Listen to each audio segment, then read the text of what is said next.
৩৫ পরিচ্ছেদ লাহিড়ী মহাশয়ের পুণ্যময় জীবন।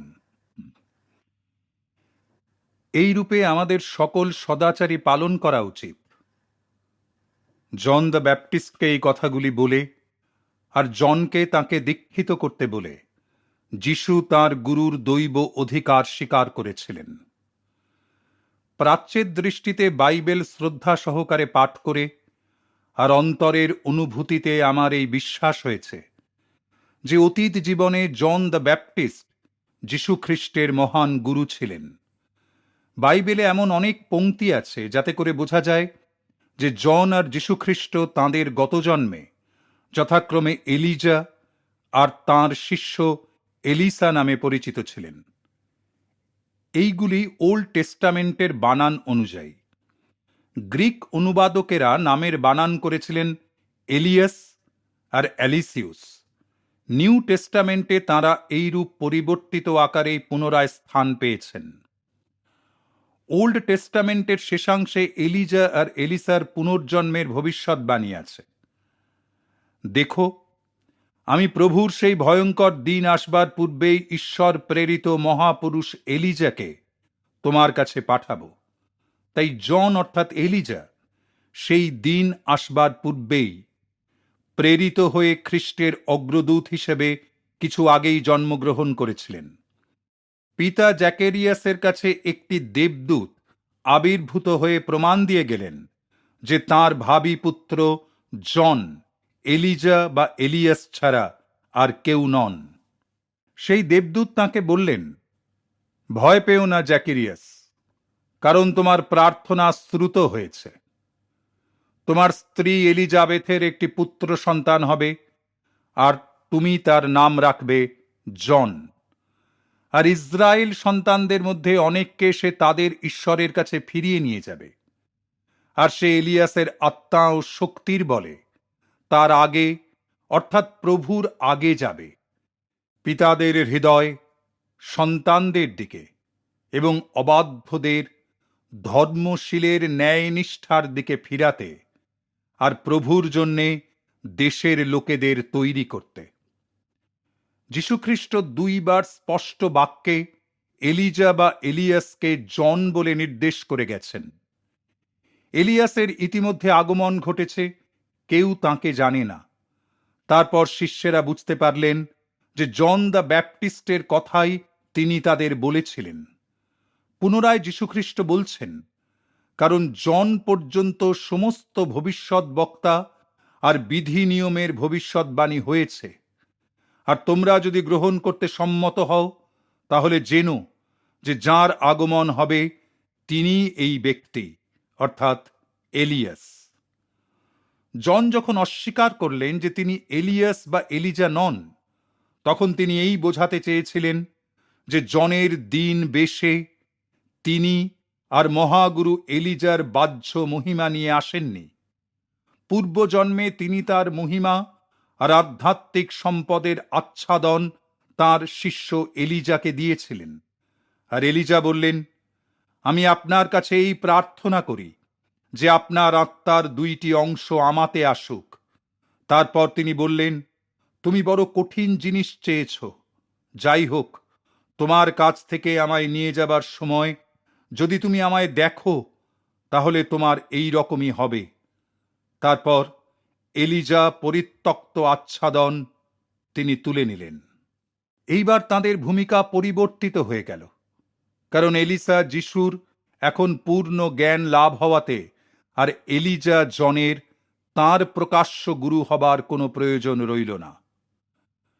পর্বতের উপরে খ্রিস্টের রূপান্তর সাধনের সময় মুসার সঙ্গে তাঁর গুরু এলিয়াসকে তিনি দেখেছিলেন। আবার ক্রুশের উপর তাঁর অন্তিম সময়ে যিশু ঈশ্বরের নাম করে এই বলে চিৎকার করে উঠেছিলেন, এলি এলি লামা সবাক্তানি, অর্থাৎ ঈশ্বর আমার তুমি কেন আমায় পরিত্যাগ করিয়াছ। যারা কাছে দাঁড়িয়েছিল তাদের মধ্যে জনকতক তা শুনে বলল, এই ব্যক্তি এলিয়াসকে ডাকছে, দেখা যাক এলিয়াস ওকে বাঁচাতে আসেন কিনা। জন আর যীশুখ্রিস্টের মধ্যে গুরু শিষ্যের যে চিরন্তন সম্বন্ধ ছিল তা বাবাজি আর লাহিড়ী মহাশয়ের মধ্যেও ছিল। বাবাজি তাঁর শিষ্যের দুইটি অতীত জীবনের মধ্যকার বিস্মৃতি সাগরের অতল স্পর্শ জলরাশি অতিক্রম করে স্নেহ ব্যাকুল হৃদয়ে প্রথমে শিশু ও পরে পূর্ণ বয়স্ক লাহিড়ী মহাশয়ের জীবনের গতি ক্রমে ক্রমে নিয়ন্ত্রিত করেছিলেন। শিষ্যের ৩৩ বছর বয়সে না পৌঁছনো পর্যন্ত বাবাজি সেই অচ্ছেদ্য বন্ধনের প্রকাশ্যে পুনঃপ্রতিষ্ঠা করার উপযুক্ত সময় হয়েছে বলে বিবেচনা করেননি। তারপর রানীক্ষেতে তাঁদের সেই স্বল্পকালের সাক্ষাতের পর সেই নিঃস্বার্থ মহাগুরু তাঁর প্রাণাপেক্ষা প্রিয় শিষ্যকে নিজের কাছে না রেখে বাইরের সংসারের কাজে পাঠিয়ে দিলেন এই বলে যে, বাবা, যখনই তোমার দরকার হবে আমি তোমার কাছে এসে হাজির হব। কোন প্রেমিক মানব এমন প্রতিজ্ঞার অসীম অঙ্গীকার পূর্ণ করতে সক্ষম?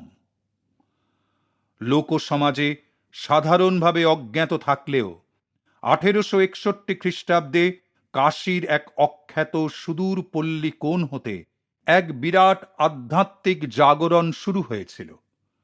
ফুলের সৌরভ যেমন লুকিয়ে রাখা যায় না, তেমনি অত্যন্ত সঙ্গোপনে একটি আদর্শ গৃহী হিসেবে বাস করেও লাহিড়ী মহাশয় তাঁর অন্তর গৌরব লুকিয়ে রাখতে পারেননি। ভারতের বিভিন্ন স্থান থেকে ভক্ত মধুকর বৃন্দ সেই জীবনমুক্ত মহান গুরুর উপদেশ মকরন্দ পানের লোভে তাঁর চারপাশে এসে সমবেত হতে লাগলেন। অফিসের সাহেব সুপারিনটেন্ডেন্টই অন্যতম প্রধান ব্যক্তি, যিনি লক্ষ্য করেন যে তাঁর এই কর্মচারীটির মধ্যে একটা অতীন্দ্রিয় পরিবর্তন সাধিত হয়েছে। তাই তাকে আদর করে ব্রহ্মানন্দ বাবু বলে ডাকতে আরম্ভ করলেন। একদিন সকালে এসে লাহিড়ী মহাশয় তাঁর সুপারিনটেন্ডেন্ট সাহেবকে দেখে জিজ্ঞাসা করলেন, স্যার, আপনাকে বড় বিষণ্ণ দেখাচ্ছে, ব্যাপার কি বলুন তো? সাহেব তখন বললেন, বিলেতে আমার স্ত্রী সাংঘাতিক পীড়িতা, মরণাপন্ন অবস্থা, দারুণ উদ্বেগ আর আশঙ্কায় আমি পাগল হয়ে গেছি। আচ্ছা, তার সম্বন্ধে আমি এক্ষুনি কিছু খবর এনে দিচ্ছি বলে লাহিড়ী মহাশয় ঘর থেকে বেরিয়ে গিয়ে একটি নির্জন স্থানে কিছুক্ষণ চুপ করে বসে রইলেন। তারপর উঠে এসে আশ্বাসসূচক হাসিতে বললেন, ভয় নেই, আপনার স্ত্রী সেরে উঠছেন, তিনি আপনাকে এখন একটি চিঠি লিখছেন বলে সর্বদর্শী যোগীবর সেই পত্রের কিয়দাংশ উদ্ধৃত করে শোনালেন। ব্রহ্মানন্দবাবু, আমি জানি যে আপনি কোনো সাধারণ মানুষ নন, কিন্তু তবুও আমি এখনো বিশ্বাস করতে পারছি না যে আপনি ইচ্ছামাত্র দেশ আর কালের বাধা এমন করে অতিক্রম করতে পারেন। তাঁর স্ত্রীর লেখা সেই কথিত চিঠিখানি শেষ পর্যন্ত এসে হাজির হল। বিস্ময়ে স্তম্ভিত হয়ে সুপারিনটেন্ডেন্ট মহাশয় দেখলেন যে পত্রে যে শুধু তাঁর স্ত্রীর আরোগ্য লাভের সুসংবাদ আছে তাই নয়, লাহিড়ী মহাশয় সপ্তাহ কয়েক আগে যেসব কথাগুলি চিঠি থেকে উদ্ধৃত করে শুনিয়েছিলেন সে সব কথাগুলো অবিকল তাতে লেখা আছে। মাস কতক পরে তাঁর স্ত্রী ভারতবর্ষে এলেন। লাহিড়ী মহাশয়ের সঙ্গে দেখা হবার পর ভদ্রমহিলা তাঁর দিকে শ্রদ্ধান্বিত হৃদয়ে তাকিয়ে বললেন, মহাশয়, লন্ডনে আমার রোগশয্যার পাশে স্বর্গীয় আলোর ছটায় ঘেরা আপনারই এই মূর্তি আমি মাস কতক আগে দেখেছিলাম। সেই মুহূর্তেই আমার রোগ একেবারে সম্পূর্ণভাবে আরাম হয়ে গেল। তারপরে আমি অতি শীঘ্র ভারতবর্ষের পথে এই সুদীর্ঘ সমুদ্র যাত্রায় বেরিয়ে পড়তে সমর্থ হলাম। দিনের পর দিন একটি দুটি করে ভক্তেরা সব সেই মহান গুরুর কাছে ক্রিয়াযোগে দীক্ষা লাভ করতে লাগল। তাঁর এইসব আধ্যাত্মিক, সাংসারিক আর কর্মস্থলের কর্তব্য সম্পাদন ছাড়াও তিনি শিক্ষা বিষয়ে বিশেষ উৎসাহ ও আগ্রহ প্রকাশ করতেন। তিনি বহু পাঠচক্র তৈরি করেছিলেন এবং কাশীর বাঙালিটোলা অঞ্চলে একটি বৃহৎ উচ্চ বিদ্যালয় স্থাপনেও তিনি সক্রিয় অংশগ্রহণ করেছিলেন। গীতা সম্মিলনী নামে অভিহিত সাপ্তাহিক ধর্মসভায় তিনি বহু ধর্ম পিপাসু ব্যক্তির নিকট শাস্ত্র ব্যাখ্যা করতেন। সংসারী লোকে যে বলে, রোজগার আর সংসারের কাজকর্ম করবার পর ধর্মটর্ম করবার আর সময় থাকে কোথায়? লাহিড়ী মহাশয় এইসব বিভিন্ন কর্মপ্রচেষ্টার দ্বারা তার উত্তর জনসাধারণের সম্মুখে হাজির করেছিলেন। এই মহান গৃহী গুরুর সুসমঞ্জস জীবন সহস্র সহস্র নরনারীর ভিতর নীরব অনুপ্রেরণা এনে দিত। অল্প বেতন উপার্জন করে মিতব্যয়ী, অনাড়ম্বর আর সকলের পক্ষে সহজলভ্য হয়ে গুরুদেব অত্যন্ত সহজ আর স্বাভাবিকভাবে এবং সুখেতেই সংসার যাত্রা নির্বাহ করতেন। পরমাত্মার সঙ্গে একাত্ম হয়েও লাহিড়ী মহাশয় জ্ঞানী মূর্খ নির্বিশেষে সকলকেই যথাযোগ্য সম্মান প্রদর্শন করতেন। ভক্তেরা তাঁকে প্রণাম করলে তাদেরও তিনি প্রতি নমস্কার করতেন। শিশুসুলভ সরলতার সঙ্গে লাহিড়ী মহাশয় প্রায়ই অপরের পাদস্পর্শও করতেন। কিন্তু এরূপভাবে গুরুর প্রতি শ্রদ্ধা প্রদর্শন পুরাতন প্রাচ্য প্রথা হলেও কদাচিৎ তিনি অপরকে ঐরূপভাবে তাঁকে প্রণাম করতে দিতেন। লাহিড়ী মহাশয়ের জীবনের সবচেয়ে উল্লেখযোগ্য বিষয় হল সকল ধর্মাবলম্বীদেরই ক্রিয়াযোগে দীক্ষাদান। কেবলমাত্র যে হিন্দুকে দীক্ষিত করতেন তাই নয়, মুসলমান বা খ্রিস্ট ধর্মাবলম্বীরাও অনেকেই তার প্রধান শিষ্যদের মধ্যে ছিলেন। দ্বৈত বা অদ্বৈতবাদী বা সকল ধর্মমতের অথবা সুপ্রতিষ্ঠিত কোনো বিশেষ ধর্মমতের নয় এমন বহু লোকেদেরও বিশ্বগুরু নিরপেক্ষভাবে গ্রহণ করে শিক্ষাদান করতেন। তার খুব উচ্চ কোটির শিষ্যদের মধ্যে আব্দুল গফুর খাঁ নামে একজন মুসলমান চেলাও ছিলেন। তার মতো একজন বর্ণশ্রেষ্ঠ নিষ্ঠাবান ব্রাহ্মণ হয়ে তার সময়ে জাতিভেদের কঠিন গোঁড়ামি ভেঙে দেবার যে চেষ্টা তিনি করেছিলেন, তাতে করে লাহিড়ী মহাশয়ের দুঃসাহসের পরিচয় পাওয়া যায় বই কি। মহাগুরুর বিশ্বব্যাপী পক্ষপুটের অন্তরালে বিভিন্ন স্তরের মানুষ আশ্রয় পেয়েছিল। ঈশ্বর ভাবময় অন্য সব ধর্মগুরুদের মতো তিনি সমাজের পতিত নিপীড়িতদের প্রাণে নবীন আশার সঞ্চার করেছিলেন। তিনি শিষ্যদের বলতেন, সর্বদা মনে রেখো, তুমি কারোর নও আর কেউই তোমার নয়। ভেবে দেখো যে একদিন এই সংসারের সব কিছুই ফেলে রেখে তোমাকে হঠাৎই চলে যেতে হবে। কাজেই এখন থেকে ভগবানের একটু আধটু খোঁজ খবর নেওয়া শুরু করো, আর রোজই একটু একটু করে ঈশ্বর অনুভূতির বেলুনে চড়ে মরণের শূন্যপথে মহাযাত্রার জন্যে এখন থেকে তৈরি হও। মায়া মোহে মুগ্ধ হয়ে তোমার হাড় মাংসের খাঁচাটাকেই স্বরূপ বলে ভাবছ। এ আর কি? বড়জোর একটা জ্বালা যন্ত্রণা দুঃখ কষ্টের বাসা বই তো আর কিছু নয়।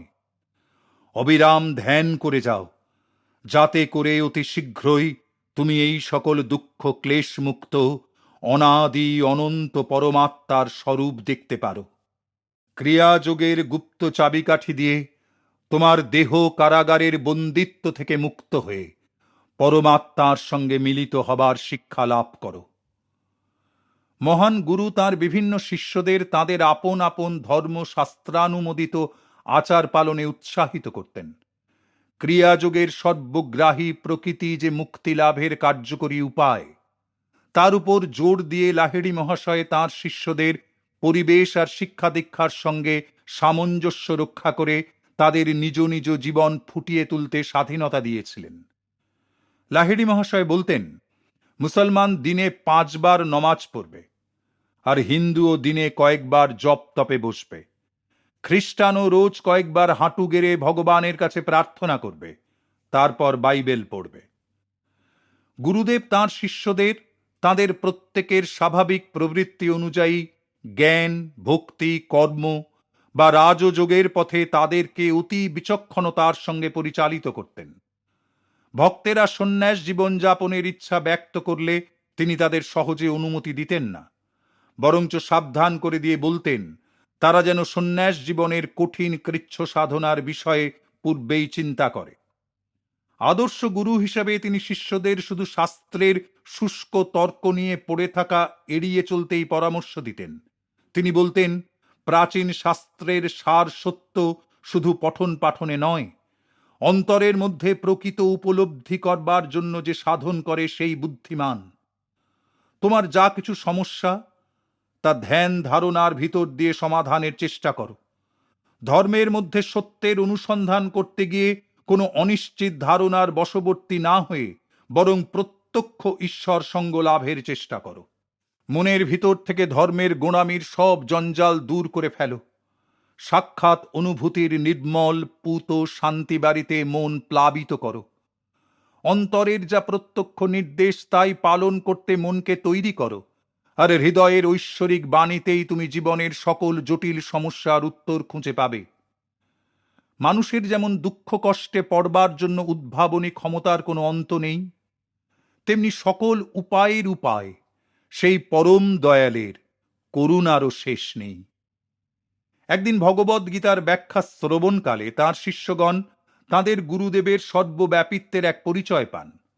লাহিড়ী মহাশয় যখন কূটস্থ চৈতন্য অর্থাৎ সকল স্পন্দনশীল সৃষ্টির মূলে যে ব্রহ্মজ্ঞান তার অর্থ ব্যাখ্যা করছিলেন, তখন হঠাৎ তিনি দম আটকে যাওয়ার মতো চিৎকার করে বলে উঠলেন, জাপানের সমুদ্র তীরে আমি বহু লোকের শরীরে থেকে ডুবে যাচ্ছি। তার পরদিন সকালবেলা শিষ্যেরা সংবাদপত্র খুলে পাঠ করে জানলেন যে আগের দিন জাপানের কাছে এক জাহাজ ডুবি হয়ে বহু লোক মারা গিয়েছে। লাহিড়ী মহাশয়ের দূরের শিষ্যরা অনেকেই তাঁদের নিকট তাঁর সর্বব্যাপী অদৃশ্য উপস্থিতি প্রায় অবগত হতেন। যারা তাঁর কাছে উপস্থিত থাকতে পারতেন না, তাঁদের আশ্বস্ত করে তিনি বলতেন, যারা ক্রিয়া অভ্যাস করে তাদের কাছে আমি সর্বদাই উপস্থিত থাকি। তোমার কোনো ভাবনা নেই, তোমার ক্রমবর্ধমান উপলব্ধির সঙ্গে সঙ্গে আমি পথ দেখিয়ে দেখিয়ে তোমায় সেই চির আশ্রয়স্থলে নিয়ে যাব। শ্রী ভূপেন্দ্রনাথ সান্যাল মহাশয়, সেই মহান গুরুর এক শিষ্য, বলেন যে কৈশোরে 1892 সালে তিনি কাশী গমনে অসমর্থ হয়ে গুরুর কাছে আধ্যাত্মিক উপদেশের জন্য প্রার্থনা করেন। লাহিড়ী মহাশয় ভূপেন্দ্রবাবুর সামনে স্বপ্নে আবির্ভূত হয়ে তাঁকে দীক্ষা প্রদান করেন। পরে তিনি কাশীতে গিয়ে গুরুর কাছে দীক্ষা প্রার্থনা করলে লাহিড়ী মহাশয় বলেন, আমি তো তোমায় ইতিমধ্যে স্বপ্নে দীক্ষা দিয়ে দিয়েছি।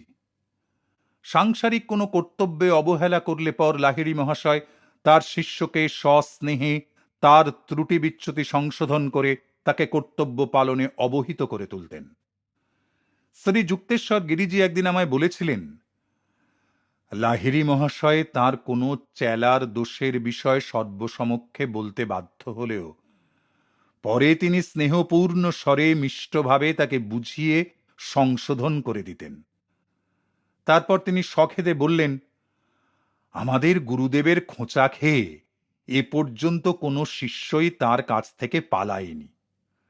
শুনে হাসি চাপতে পারলাম না। যাই হোক, আমি কিন্তু সেই কথা শুনে সত্য সত্যই শ্রী যুক্তেশ্বর গিরিজিকে বললাম, কর্কশী হোক আর মিষ্টই হোক, তার প্রত্যেক কথাই আমার কানে সঙ্গীতের মতোই সুমধুর হয়ে বাজে। লাহিড়ী মহাশয় ক্রিয়াযোগের ক্রমোন্নত দীক্ষার 4টি ধাপ সযত্নে বেছে দিয়েছিলেন। শিষ্যের আধ্যাত্মিক উন্নতি সুনির্দিষ্টভাবে প্রকাশ পেলে পর তবে তিনি বাকি 3টি উচ্চতর প্রণালী তাকে শিক্ষা দিতেন। একদিন জনৈক শিষ্য তার মূল্য যথাযথভাবে স্বীকৃত হচ্ছে না ভেবে অসন্তোষ প্রকাশ করে বলেন, গুরুদেব, এখন আমি দ্বিতীয় ক্রিয়া পাবার নিশ্চয়ই উপযুক্ত হয়েছি। সেই মুহূর্তে দরজা খুলে গেল। ঘরে প্রবেশ করল তাঁর এক অতি দীন ও ভক্ত শিষ্য, নাম বৃন্দা ভকত। সে ছিল কাশীর একজন ডাক হরকরা। সস্নেহে তার দিকে চেয়ে মৃদু হেসে গুরুদেব বললেন, এসো এসো বৃন্দা, আমার কাছে এসে বসো। আচ্ছা বলো তো বৃন্দা, এবার কি তুমি দ্বিতীয় ক্রিয়া নিতে চাও? অতি নম্র বিনয়ের সঙ্গে সেই সামান্য ডাক পিয়ন করজোরে গুরুদেবকে সবিনয়ে নিবেদন করলেন, গুরুদেব, আর আমার ক্রিয়ার দরকার নেই। আরও উঁচু ক্রিয়া নিয়ে আমি কি করে সাধন করব? আমি আজ এখানে এসেছি আপনার আশীর্বাদ নিতে, কারণ প্রথম ক্রিয়াতেই আমার মন এমন আনন্দে উন্মত্ত আর আত্মহারা হয়েছে যে আমি চিঠি বিলিই করতে পারি না। লাহিড়ী মহাশয় বললেন, বৃন্দা এখন ব্রহ্মানন্দ সাগরে ভাসছে। অপর শিষ্যটি কথাগুলি শুনে মাথা হেঁট করলেন। তারপর সেই শিষ্যটি বললেন, গুরুজি, এখন বুঝেছি যে আমি একেবারেই আনাড়ি, কেবল যন্ত্রের দোষই খুঁজে বেড়াচ্ছি। সেই অশিক্ষিত দীন নম্র ডাকপিয়ন ক্রিয়াযোগের সাহায্যে এতদূর আধ্যাত্মিক উন্নতি লাভ করল যে বহু পণ্ডিত তার কাছ থেকেই শাস্ত্রের গূঢ় অর্থের ব্যাখ্যা সময়ে সময়ে শুনতে চাইতেন। লিখন পঠনে অপারগ আর অপাপবিদ্ধ সে বৃন্দা ভকত শাস্ত্রজ্ঞ পণ্ডিত মহলে বহু সুখ্যাতি অর্জন করেছিল। কাশীর বহু শিষ্য ছাড়াও ভারতবর্ষের বহু দূর দূরান্ত থেকে শত শত মানুষ তাঁর কাছে আসত। তার দুই ছেলের শ্বশুরবাড়ি যাওয়া উপলক্ষে তিনি স্বয়ং বাংলাদেশে কয়েকবার ভ্রমণ করে গিয়েছিলেন। তার উপস্থিতির সুযোগে বাংলার ভিতরে বহু স্থানে ক্রিয়াবানদের ছোট ছোট দল সব গড়ে উঠেছিল। বিশেষত কৃষ্ণনগর আর বিষ্ণুপুর, এই দুই জেলার বহু নীরব ক্রিয়াবান আজও তাঁর সাধনার ধারা অব্যাহত রেখেছেন। লাহিড়ী মহাশয়ের কাছ থেকে যেসব সাধু সন্তরা ক্রিয়া পেয়েছিলেন তাদের মধ্যে কাশীর প্রখ্যাত স্বামী ভাস্করানন্দ সরস্বতী আর দেওঘরের খুব উচ্চাবস্থার সাধু বালানন্দ ব্রহ্মচারীর নাম বিশেষভাবে উল্লেখযোগ্য। কাশী নরেশ মহারাজ ঈশ্বরী নারায়ণ সিংহ বাহাদুরের পুত্রের তিনি কিছুকাল গৃহশিক্ষকতাও করেছিলেন। গুরুদেবের আধ্যাত্মিক ঐশ্বর্যের পরিচয় পেয়ে মহারাজা আর তাঁর পুত্র উভয়ই তাঁর কাছ থেকে ক্রিয়াযোগে দীক্ষা গ্রহণ করেন। মহারাজা যতীন্দ্রমোহন ঠাকুরও তাঁর নিকট ক্রিয়াযোগে দীক্ষাপ্রাপ্ত হন। লাহিড়ী মহাশয়ের কয়েকজন প্রভাব প্রতিপত্তিশালী শিষ্য প্রচার কার্যের দ্বারা তাঁর ক্রিয়াযোগের প্রসার ও তার পরিধি বিস্তার করতে উদ্যত হয়েছিলেন। গুরুজি তাতে অনুমতি দিতে অস্বীকার করেন। তাঁর আরেকটি শিষ্য কাশী নরেশের রাজচিকিৎসক গুরুদেবের নাম কাশী বাবা রূপে প্রচারের জন্য সংগঠিত প্রচেষ্টা শুরু করেছিলেন। এবারেও তা তিনি নিষেধ করলেন। তিনি বলতেন, ক্রিয়া পুষ্পের সৌরভ বিনা প্রচারে স্বাভাবিকভাবে আপনিই বিস্তৃত হবে। আধ্যাত্মভাবের উর্বর হৃদয় ভূমিতে এর বীজ আপনিই অঙ্কুরিত হবে। যদিও গুরু মহারাজ আধুনিক সংগঠন অথবা ছাপাখানার মাধ্যমে কোনো প্রচার প্রণালী অবলম্বন করেননি, তথাপি তিনি জানতেন যে তাঁর মহাবাণী বন্যার দুর্নিবার স্রোতের মতো উত্থিত হয়ে নিজের শক্তিতে মানব হৃদয়ের দুকুল পরিপ্লাবিত করে ছুটে চলবে। ভক্তদের পরিবর্তিত আর পবিত্র জীবনী ক্রিয়াযোগের চিরন্তন অস্তিত্বের একমাত্র প্রত্যানুভূতি। 1886 খ্রিস্টাব্দে রানীক্ষেতে দীক্ষা লাভের 25 বছর পরে লাহিড়ী মহাশয় পেনশন নিয়ে অবসর গ্রহণ করেন। গভর্নমেন্ট অফিসে এক বিভাগে তার কার্যকাল ছিল সবসুদ্ধ 35 বৎসর। এখন তাকে দিনের বেলাতেও সহজে পাওয়া যায় দেখে ভক্তের দল ক্রমশই বাড়তে লাগল। মহাগুরু তখন তার অধিকাংশ সময় নীরবে পদ্মাসনে বসেই কাটিয়ে দিতেন। এমনকি একটু বেড়াবার জন্যে অথবা বাড়ির অন্যান্য অংশে যাবার জন্যেও তিনি কদাচিৎ বৈঠকখানা ত্যাগ করে আসতেন। গুরুদেবের দর্শন লাভের জন্য শিষ্যদের নীরবে অবিরাম যাতায়াত সারা দিন ধরেই চলত। দর্শন প্রার্থীরা সভয়ে দেখত যে লাহিড়ী মহাশয়ের শরীরের স্বাভাবিক অবস্থায় শ্বাসহীনতা, বিনিদ্রতা, ধমনী আর হৃৎপিণ্ডের ক্রিয়ালোপ, ঘণ্টার পর ঘণ্টা ধরে শান্ত নয়ন দুটিতে স্থির নিষ্পলক দৃষ্টি আর তার সঙ্গে গভীর শান্তির একটা স্নিগ্ধ ছটার দ্বারা তিনি বেষ্টিত। এইসব দেহাতীত লক্ষণ সকল প্রকাশ পেত। উপস্থিত সকলেই তখন উপলব্ধি করত যে প্রকৃতই একজন ব্রহ্মজ্ঞ গুরুশ্রেষ্ঠের নীরব পুত আশীর্বাদে তাদের মানব জীবন ধন্য হয়ে গেছে। গুরুদেব এবারে তাঁর শিষ্য পঞ্চানন ভট্টাচার্য মহাশয়কে কলকাতায় আর্য মিশন ইনস্টিটিউশন নামে এক যোগ কেন্দ্র স্থাপনের অনুমতি দিলেন। এই কেন্দ্র হতে কতকগুলি ভেষজ ঔষধ বিতরণ আর বাংলাদেশে ভগবদ গীতার প্রথম সুলভ সংস্করণ প্রকাশিত হয়। হিন্দি ও বাংলায় আর্য মিশন গীতা সহস্র সহস্র গৃহে পঠিত হয়ে থাকে। প্রাচীন প্রথা অনুযায়ী লাহিড়ী মহাশয় বহুবিধ রোগ দূরীকরণের জন্য একটি নিমের তেল তৈরি করে জনসাধারণের মধ্যে বিতরণ করতেন। গুরুদেব তাঁর কোনো শিষ্যকে তেলটি চোলাই করতে বললে সে তা অতি সহজেই সম্পাদন করতে পারত। কিন্তু অপর কেউ যদি তা করতে চেষ্টা করত, তাহলে নানা অদ্ভুত সব বাধা এসে উপস্থিত হতো। হয়তো দেখা যেত যে পরিশ্রুত করবার সময় সেই ওষুধের তেলটির প্রায় সবটাই একেবারে উবে গেছে। এতে স্পষ্টই বোঝা যায় যে গুরুদেবের আশীর্বাদ ও ওষুধটার একটা অত্যন্ত প্রয়োজনীয় উপকরণ ছিল। বাংলা অক্ষরে লাহিড়ী মহাশয়ের হস্তাক্ষর আর তাঁর স্বাক্ষর এই পুস্তকে সন্নিবেশিত আছে। তাঁর শিষ্যকে লিখিত একটি পত্র হতে লাইনগুলি উদ্ধৃত করে দেখানো হয়েছে। এতে গুরুদেব একটি সংস্কৃত শ্লোকের নিম্নলিখিত ব্যাখ্যা প্রদান করেছেন: যাহার নিমেষ পড়ে না, তাহার সাম্ভবী মুদ্রা সিদ্ধ। 5ই শ্রাবণ, স্বাক্ষর শ্রী শ্যামাচরণ দেব শর্মণ। অন্যান্য বহু মহাপুরুষদের মতো লাহিড়ী মহাশয় নিজে কোনো পুস্তক লেখেননি বটে, কিন্তু তিনি তার বহু শিষ্যকে গভীর শাস্ত্র ব্যাখ্যায় উপদিষ্ট করেছিলেন। আমার বিশেষ বন্ধু লাহিড়ী মহাশয়ের স্বর্গীয় পৌত্র শ্রী আনন্দমোহন লাহিড়ী লিখেছেন, শ্রীমদ্ ভগবদ্ গীতা এবং মহাভারতের অন্যান্য অংশে কতকগুলি ব্যাসকূট আছে। এইসব ব্যাসকূটের প্রশ্ন অমীমাংসিত রাখলেই দেখা যাবে যে তা একটা অদ্ভুত আর সহজেই ভুল বোঝা যেতে পারে এমন গোছের পৌরাণিক গল্প সমষ্টি মাত্র।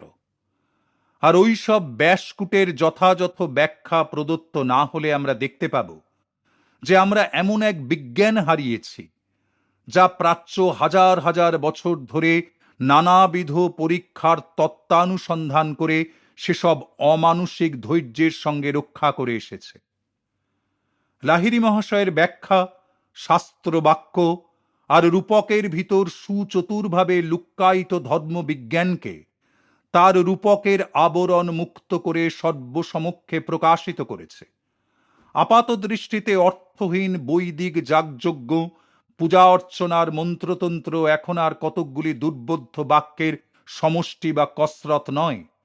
লাহিড়ী মহাশয় প্রমাণ করেছেন যে তাদের মধ্যে বহুবিধ বৈজ্ঞানিক অর্থ নিহিত আছে।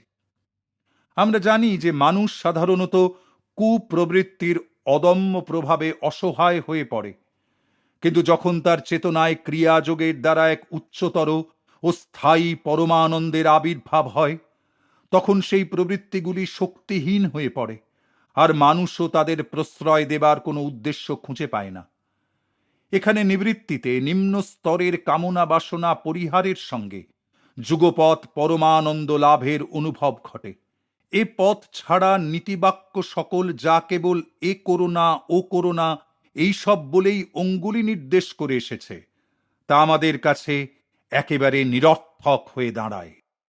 বহির্জগতের পার্থিব সকল লীলায় যা কিছু প্রকাশ, তার পিছনে রয়েছে সেই অসীম মহাশক্তির সমুদ্র। জাগতিক ব্যাপারে আমাদের আসক্তি আমাদের মনে আধ্যাত্মিক শ্রদ্ধা নষ্ট করে ফেলে। যেহেতু আধুনিক বিজ্ঞান শিক্ষা দেয় কি করে আমরা প্রাকৃতিক শক্তির ব্যবহার করতে পারি, সেহেতু আমরা সকল নাম আর রূপের পিছনে যে বিরাট প্রাণ, তার ধারণা করতেই অসমর্থ হই। প্রকৃতির সঙ্গে অতিমাত্রায় ঘনিষ্ঠতা তার চরম রহস্য সম্বন্ধে একটা তাচ্ছিল্য এনে দিয়েছে। তার সঙ্গে আমাদের সম্বন্ধ হয়ে পড়েছে ব্যবহারিক। আমাদের উদ্দেশ্য সাধনের উপায় উদ্ভাবনের জন্য তাকে আমরা বাধ্য করি। বলতে গেলে আমরা তাকে যেন উত্ত্যক্তই করি।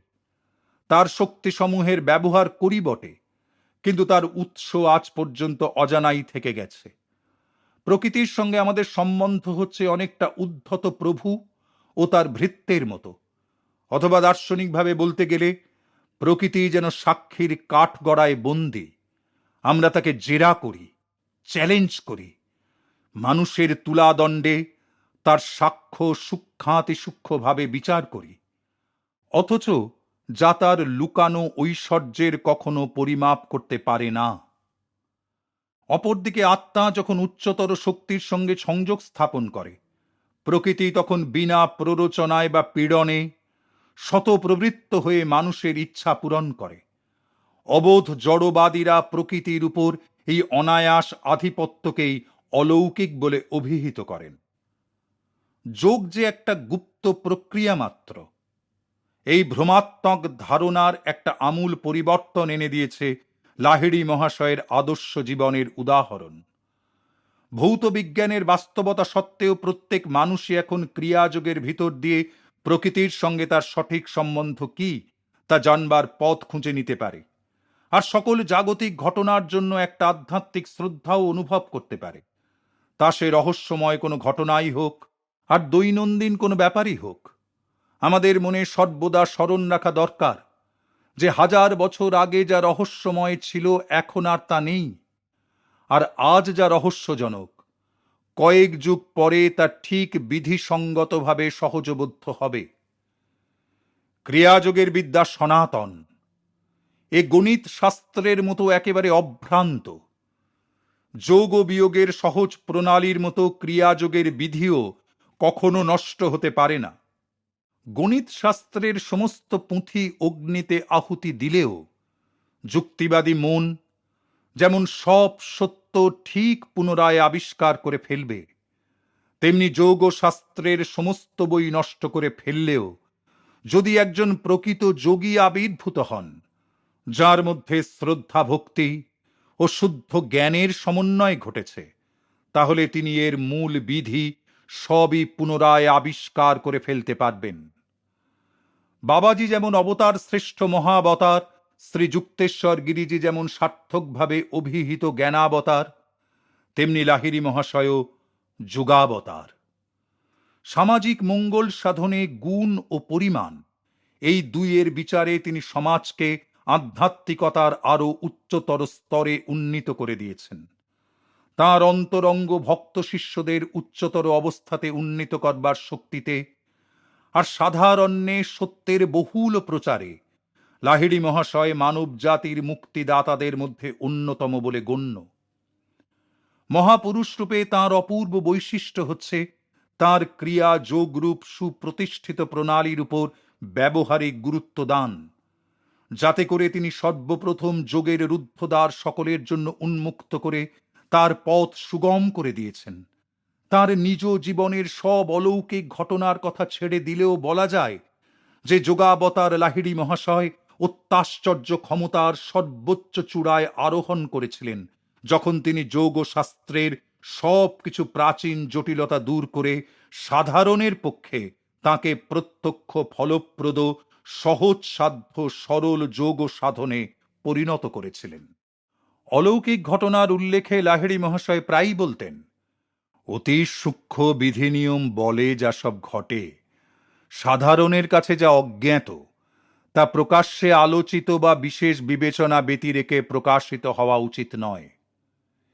এই গ্রন্থটিতে যদি আমি কোথাও তার সাবধানবাণী লঙ্ঘন করেছি বলে বোধ হয়, তাহলেও সেটা তার কাছ থেকে অন্তরে পুনরাশ্বাস পাওয়াতেই আমার পক্ষে সম্ভবপর হয়েছে।